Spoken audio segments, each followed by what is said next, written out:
Le grand sens. C'est le temps du grand sens. Nous regardons à droite ou à gauche, nous construisons des théories, réformons nos églises, inventons des super machines et nous descendons dans la rue pour briser la machine qui nous étouffe. Nous nous débattons dans le petit sens. Quand le bateau terrestre est en train de couler, est-ce qu'il importe que les passagers coulent à droite ou à gauche, sous un drapeau noir ou rouge ou bleu céleste? Nos églises ont déjà coulé, elles réforment leur poussière. Nos patries nous écrasent, nos machines nous écrasent, nos écoles nous écrasent, et nous construisons davantage de machines pour sortir de la machine. Nous allons sur la Lune, mais nous ne connaissons pas notre propre cœur, ni notre destin terrestre. Et nous voulons améliorer l'existant, mais ce n'est plus le temps d'améliorer l'existant. Est-ce qu'on améliore la pourriture? C'est le temps d'autre chose. Autre chose, ce n'est pas la même chose avec des améliorations. Mais comment procéder? On nous prêche la violence ou la non-violence, mais ce sont deux visages d'un même mensonge, le oui et le non d'une même impuissance. Les petits saints ont fait faillite avec le reste, et les autres veulent prendre le pouvoir. Quel pouvoir? Celui des hommes d'État? Est-ce que nous allons nous battre pour détenir les clés de la prison, ou pour construire une autre prison, ou est-ce que nous voulons en sortir vraiment? Le pouvoir ne sort pas de la poudre des fusils, pas plus que la liberté ne sort du ventre des morts. Voilà 30 millions d'années que nous bâtissons sur des cadavres, des guerres, des révolutions. On prend les mêmes et on recommence. Peut-être est-il temps de bâtir sur autre chose et de trouver la clé du vrai pouvoir. Alors il faut regarder dans le grand sens. Voici ce que dit le grand sens. Il dit que nous sommes nés, il y a tant de millions d'années, une molécule, un gène, un morceau de plasma frétillant, et nous avons fabriqué un dinosaure, un crabe, un singe.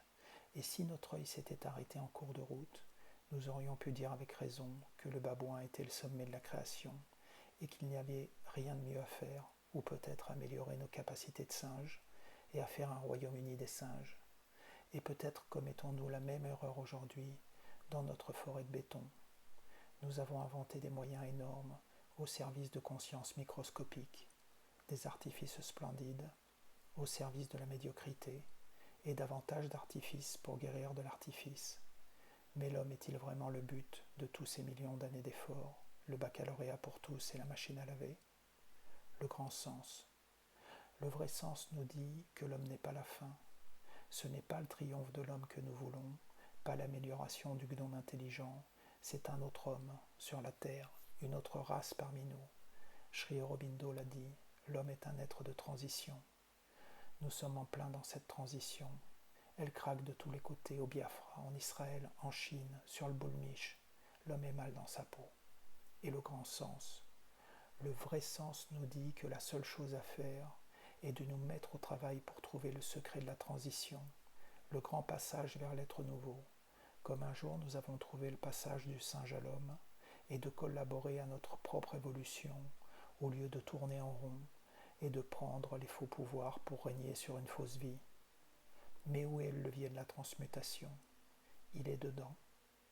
Il y a une conscience dedans, il y a un pouvoir dedans, celui-là même qui poussait dans le dinosaure, le crabe, le singe, l'homme, qui pousse encore, qui veut plus loin, et qui se revêt une forme de plus en plus perfectionnée à mesure que son instrument grandit, qui crée sa propre forme. Si nous saisissons le levier de ce pouvoir-là, c'est lui qui créera sa nouvelle forme, c'est lui le levier de la transmutation. Au lieu de laisser l'évolution se dérouler à travers des millénaires de tentatives infructueuses, douloureuses, et de morts inutiles, et de révolutions truquées qui ne révolutionnent rien, nous pouvons raccourcir le temps, nous pouvons faire de l'évolution concentrée, nous pouvons être les créateurs conscients de l'être nouveau. En vérité, c'est le temps de la grande aventure. Le monde est fermé, il n'y a plus d'aventure au dehors. Seuls les robots vont sur la Lune et nos frontières sont partout gardées. À Rome ou à Rangoon, les mêmes fonctionnaires de la grande mécanique nous surveillent, poinçonnent nos cartes, vérifient nos têtes et fouillent nos poches. Il n'y a plus d'aventure au dehors. L'aventure est dedans, la liberté est dedans, l'espace est dedans et la transformation de notre monde par le pouvoir de l'esprit. Parce qu'en vérité, ce pouvoir était là depuis toujours, suprême, tout-puissant, poussant l'évolution. C'était l'esprit caché qui grandissait pour devenir l'esprit manifeste sur la terre.